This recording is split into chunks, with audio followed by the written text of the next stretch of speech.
मैं doctor Ramesh Sharma, associate professor botany, LBS government college Kotputli. आज हम जीवाणुओं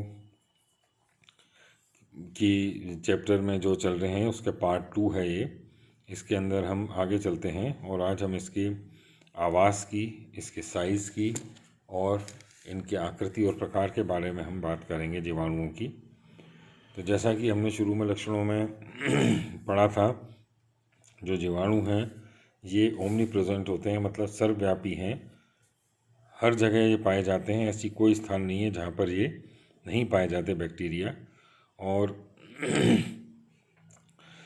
चाहे वो भूमि हो, मृदा है, वायु, जल, जहाँ पर भी हम सोच सकते हैं वहाँ पर ये हमको मिलेंगे।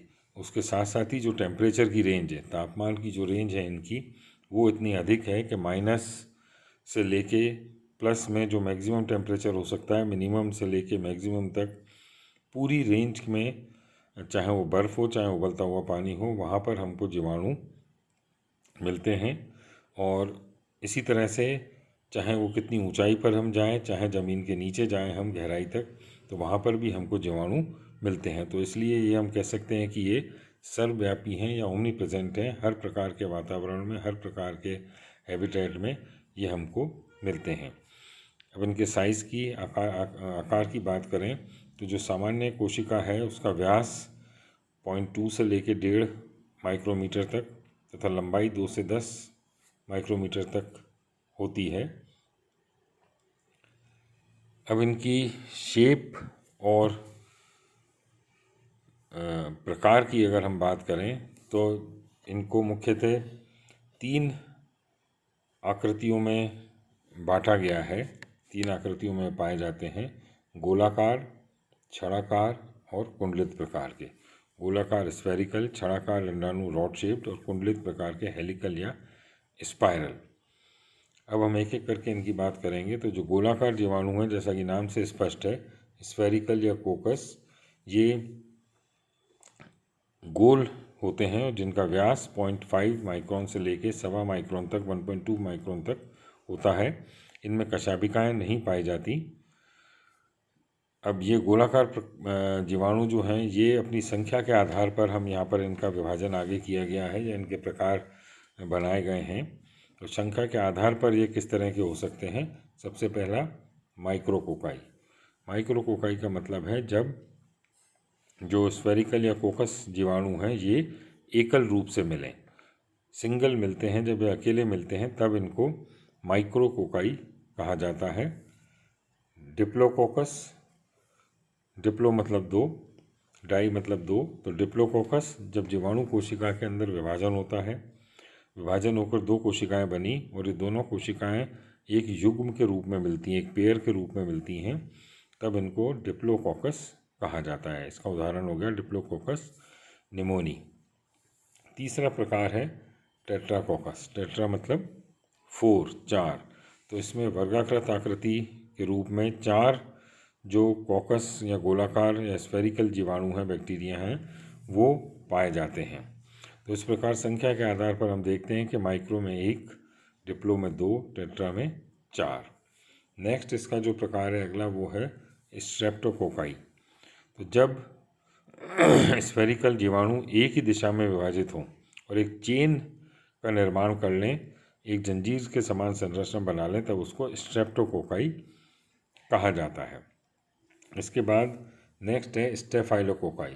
स्टेफाइलोकोकाई के अंदर भी कोशिका में विभाजन होता है जीवाणु में, पर यह विभाजन असामान्य अनियमित प्रकार का विभाजन है, जिसमें ये विभाजित होकर अंगूर के गुच्छे के समान एक समूह बन जाता है। तो एक समूह बनता है गुच्छे की तरह, जिसमें कोशिकाओं का कोई निश्चित संख्या या निश्चित अरेंजमेंट नहीं है। ऐसे समूह को हम स्टेफाइलोकोकाई कहते हैं।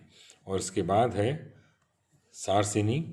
सारसिनी के अंदर जब गोलाब जीवाणु जो हैं, ये एक क्यूबॉइड, घनाकार, एक घन के समान नियमित आकृतियों में पाए जाते हैं। तो स्टेफाइलोकोकाई में गुच्छा बन जाता है जहाँ पर की आकृति निश्चित नहीं होती, और सारसिनी के अंदर ये एक क्यूबॉइड या पैकेट के समान नियमित आकृति में विभाजन के बाद बन जाते हैं। तो ये जो प्रकार हैं, ये गोलाकार या कोकस जो बैक्टीरिया है उसके प्रकार हैं।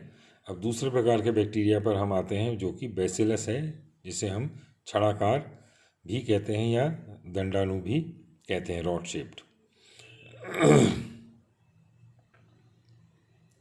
इसमें हम बात करें तो ये जो है इसकी आकृति छड़ या डंडे के समान होती है, इसलिए इनको बैसिलस या छड़ाकार रॉड शेप्ड जीवाणु कहा जाता है। और इनके जो सिरे हैं, इनका जो टॉप पोर्शन है, शीर्ष भाग है, वो गोल हो सकता है, चपटा हो सकता है, नुकीला हो सकता है। लंबाई व्यास जो है इनका वही जो सामान्य एक बैक्टीरिया का व्यास होता है 0.5 से 1.25 माइक्रोमीटर तक, और लंबाई इनकी 3 से 7 माइक्रोन तक हो सकती है। ये दोनों प्रकार के हो सकते हैं, इनमें कशाभिकाएँ भी मिल सकती हैं या ये कशाभिका रहित हो सकते हैं, तो फ्लैजिलेटेड और नॉन फ्लैजिलेटेड होते हैं। और ये विभाजन जो इनमें होता है वो अपने लंबे अक्ष जो है उसके समकोण पर ही इनमें विभाजन होता है। अब इनके अंदर भी जो प्रकार हैं वो ठीक उसी प्रकार से हैं जिस तरह से हमने गोलाकार या कॉकस जीवाणु में देखे थे। तो यहाँ पर मोनोबैसिलस एकल दंडाणु, जब एक छड़ाकार जीवाणु कोशिका एकल रूप में पाई जाती है तब उसको हम बोलेंगे मोनोबैसिलस। फिर डिप्लोबैसिलस, डाई का मतलब दो हो गया, जब ये दो के समूह या पेयर के रूप में मिलते हैं तब उसे डिप्लोबैसिलस कहा जाता है। इसके बाद स्ट्रेप्टोबैसिलस, जब बैसिलस जीवाणु एक चेन के रूप में पाए जाते हैं, एक श्रृंखला बना ले विभाजन होकर, तब उसे स्ट्रेप्टोबैसिलस कहा जाता है। और पैलिसेड का मतलब होता है जैसे कोशिका जो खंभ ऊतक है वो सामान्यतः पत्तियों के अंदर पाया जाता है, और ये लंबी कोशिकाएं होती हैं, आपस में जुड़ी रहती हैं, पेरेन्काइमा होता है मृदुतक की। तो ये जब कभी कभी ऐसा होता है कि जीवाणु की कोशिकाएं जो हैं वो भी आपस में इस तरह से लगी रहती हैं कि उनको देख के लगता है कि ये जैसे पैलिसेड का ऊतक हो, तो इस तरह के इनको पैलिसेड कहा जाता है। तो स्ट्रेप्टोबैसिलस, पैलिसेड। इस यहाँ पर हम देख सकते हैं ये रॉड शेप्ड वाले जीवाणु हैं, ये गोलाकार वाले जीवाणु हैं, और ये इनके अलग अलग और प्रकार होते हैं जो भी हम देखेंगे। स्पाइरल होता है, वाइब्रियो होता है, ये स्टॉक्ड है, सेवरंथ वाला होता है, ब्रांच्ड है, ये स्टॉक्ड है। तो इस प्रकार से इनके और आकृतियाँ अभी हम देखते हैं जो इसके अंदर पाई जाती हैं। तो अब हम देखें यहाँ पर तीसरा प्रकार जो है वो स्पाइरल या कुंडलित प्रकार का जीवाणु, वो किस तरह का होता है। तो इसका जो आकृति है वो जैसा नाम से स्पष्ट हो गया, सर्पिल या कुंडलित होती है। इसको स्पाइरलम भी कहा जाता है।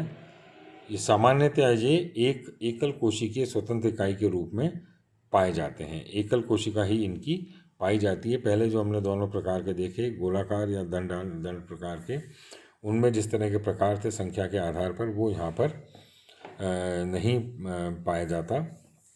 इस तरह से यहाँ पर एकल कोशिका ही है, और ये जो एकल कोशिका है इसकी जो लंबाई है वो यहाँ पर काफ़ी हो सकती है, 10 से 50 माइक्रोन, और चौड़ाई जो है वो 0.5 से लेकर 3 माइक्रोन तक हो सकती है।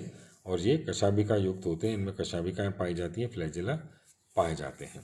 चौथा प्रकार है विब्रियो या कॉमा। ये कॉमा या छोटी घुमावदार आकृति के होते हैं, और इनके सिरे पर भी फ्लैजिला पाया जाता है। नेक्स्ट है स्पाइरोकीटा।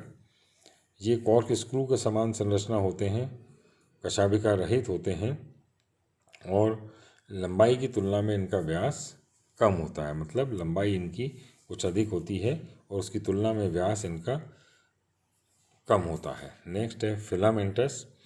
फिलामेंटस या तंतु में, ये जो हैं बेसिलस जीवाणु हैं जो लंबी श्रृंखला के रूप में वृद्धि करता है और नलिकाकार आवरण से ढका होता है। तो ये जीवाणु जो हैं ये आवरण में ही विभक्त होते हैं। सामान्यतः ये जो आयरन जिस जल के अंदर ज़्यादा होता है वहाँ पर ये पाए जाते हैं। नेक्स्ट है सेवरंथ या स्टॉक्ड।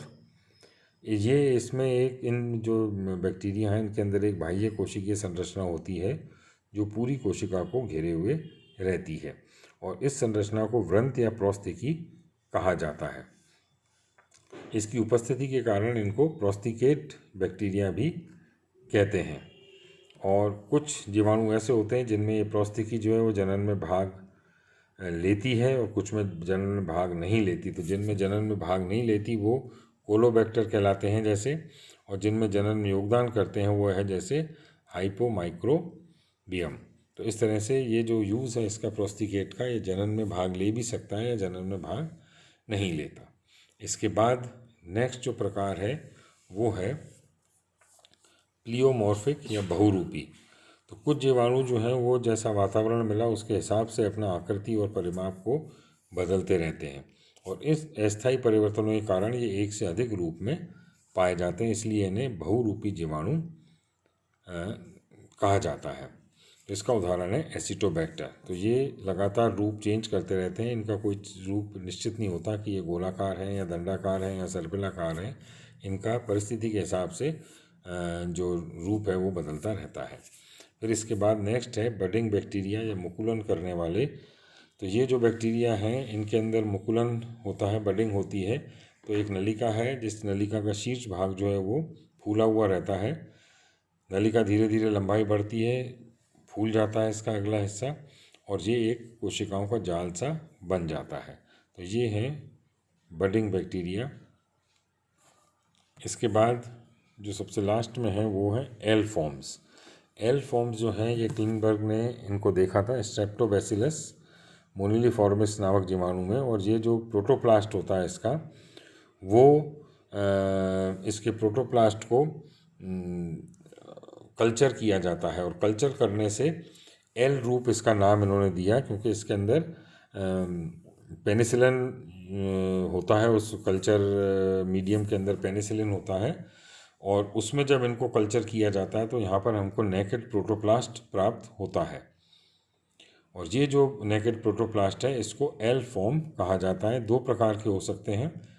कुछ के अंदर ये एल फॉर्म जो हैं ये वापस अपने चारों तरफ सेल वॉल बना लेते हैं और नॉर्मल सेल की तरह आ जाते हैं वो जब बन जाते हैं। और कुछ ऐसे हैं जो पेनिसिलिन रहित सामान्य माध्यम में भी स्थायी रूप से एल रूप में ही बने रहते हैं। तो एल रूप में लगातार बने रहते हैं, पेनिसिलिन के बिना माध्यम जो कल्चर मीडिया है वो बिना पेनिसिलिन का है तब भी वो उसमें बने रहते हैं। अब इनके किस तरह प्रकार से इनकी उत्पत्ति हो सकती है वो इसके कई कारण बताए गए हैं। जैसे इन कोशिकाओं को अगर स्ट्रेप्टोबैसिलस की कोशिकाओं को अनुकूल तापमान और माध्यम में रखा जाए तो ये अपने आप एल फॉर्म में चेंज हो जाते हैं। दूसरा है पेनिसिलिन या लाइसोसोम को जब प्रेजेंट होते हैं तो उनकी प्रेजेंस में इनमें जो सेल वॉल है उसका निर्माण नहीं हो पाता। दूसरा नेक्स्ट जो है वो है जो कल्चर मीडिया है उसके अंदर सेल वॉल जिन चीज़ों से बनता है उनका जो संश्लेषण करने वाले पदार्थ हैं वो उसके अंदर नहीं पाए जाते, और एक है कोशिका भित्ति को अगर नष्ट कर दिया जाए। तो इस तरह से ये आज हमने जो बात की वो बैक्टीरिया के जो कितने उसका आवास क्या है, उसकी साइज़ क्या है, और वो कितने प्रकार का बैक्टीरिया हो सकता है।